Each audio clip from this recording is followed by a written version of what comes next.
Voy a hablar sobre la maldición de Jeconías que me preguntó un hermano. Quizás si tú eres cristiano ni siquiera sabes quién es este personaje, cosa que tendrías que saberlo, ya que si no resolvemos su situación, lo descartaría a Jesús como Mesías. Es muy importante que conozcamos qué pasó antes de Jesús, no solamente de Jesús en adelante. Adentrémonos en esta historia.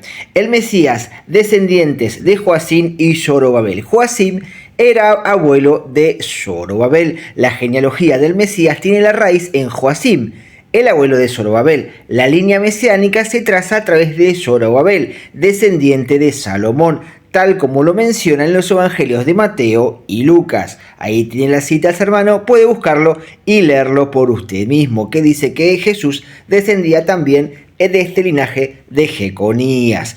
Entonces, a pesar de las incertidumbres alrededor de Joacim, que también se lo conocía como Jeconías o Conías, que es el mismo personaje con diferentes nombres, se revela su importancia en la conexión con el Mesías. Pero también hay un problema. Hay una profecía de Jeremías que registra una maldición sobre Jeconías. Jeremías 22:30. Así dice el Señor, registra a este hombre, es decir, a Jeconías, como sin hijo, un hombre que no prosperará en sus días, porque ningún hombre de su simiente prosperará centrándose en el trono de David, gobernando más sobre la casa de Judá. La escritura parece expresar una triple maldición sobre Joacim, indicando que no tendría descendencia, ni encontraría el éxito, ni su linaje reinaría sobre el trono de David. Estas tres maldiciones plantean un desafío significativo en la línea mesiánica, de la que descendería el Mesías.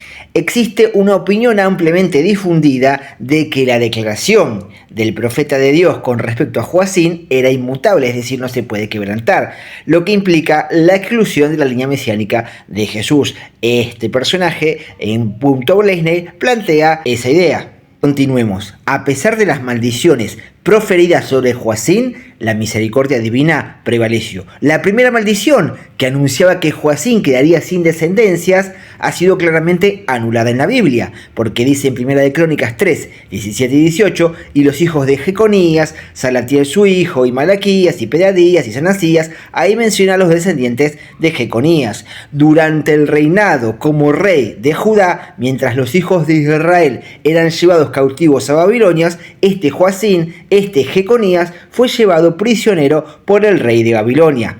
La segunda maldición, que era que Joacim sería un hombre que no prosperaría en sus días, cosa que también fue cancelada por Dios, porque leemos en Segunda de Reyes, del 25, 27, 28, dice: y aconteció que en el año 37 del cautiverio de Joacim, es decir, Jeconías, el rey de Babilonia sacó de la cárcel al rey Joacim de Judá y lo sacó de la casa de prisión, es decir, que este rey que lo había llevado cautivo, después lo liberó.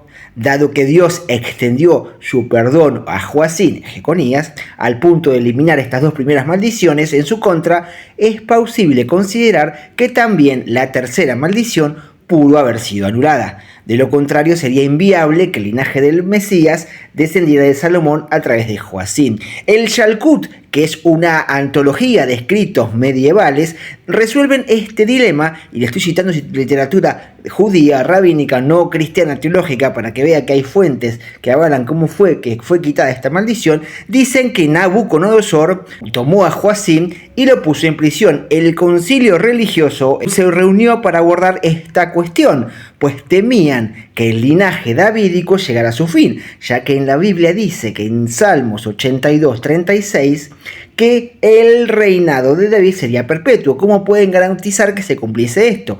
Decidieron, dice, interceder estos personajes rabínicos ante la gobernadora, quien a su vez intercedió ante la reina y la reina ante el rey.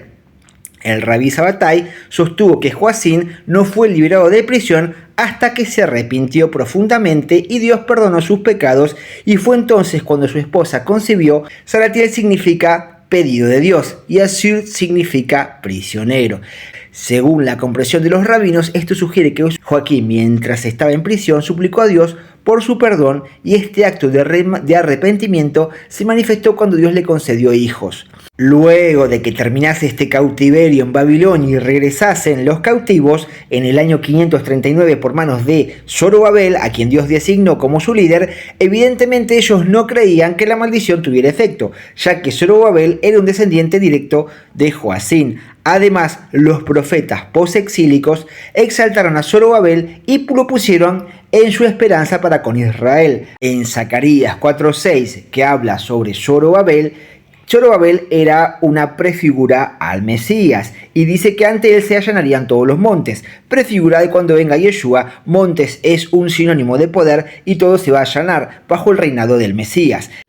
Cualquier acusación contra Joacín fue perdonada por Dios de manera similar como el rey de Babilonia liberó a Joacín de la prisión. Esto aseguraría que el Mesías no sería privado de su genealogía como descendiente de David, Salomón y Ezequías a través de Joacín, quien se le habían otorgado las promesas mesiánicas. Y aunque algunos sigan sosteniendo que la maldición de Jeconías no se quitó, mediante las uniones matrimoniales mixtas dentro de la familia davídica, Zorobabel, nieto de Joacín, a través de Natán, hijo de David, se convierte en un ancestro de Yeshua por línea materna a través de Miriam. Por lo tanto, incluso si Joacín presentase un obstáculo, Yeshua aún establecería su ascendencia hasta David del lado materno.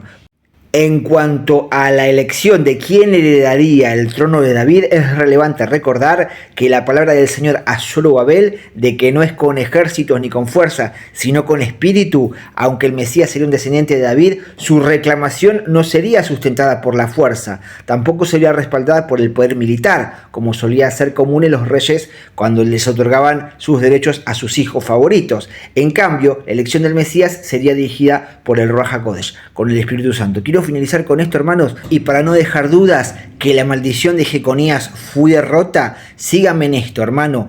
En Efesios 1:13 se menciona de que Dios selló a los creyentes con su espíritu, rompiendo así las cadenas de maldiciones generacionales. Sin embargo, ¿a quién Dios le concedió el poder de su anillo, de ese sello, en el antiguo pacto?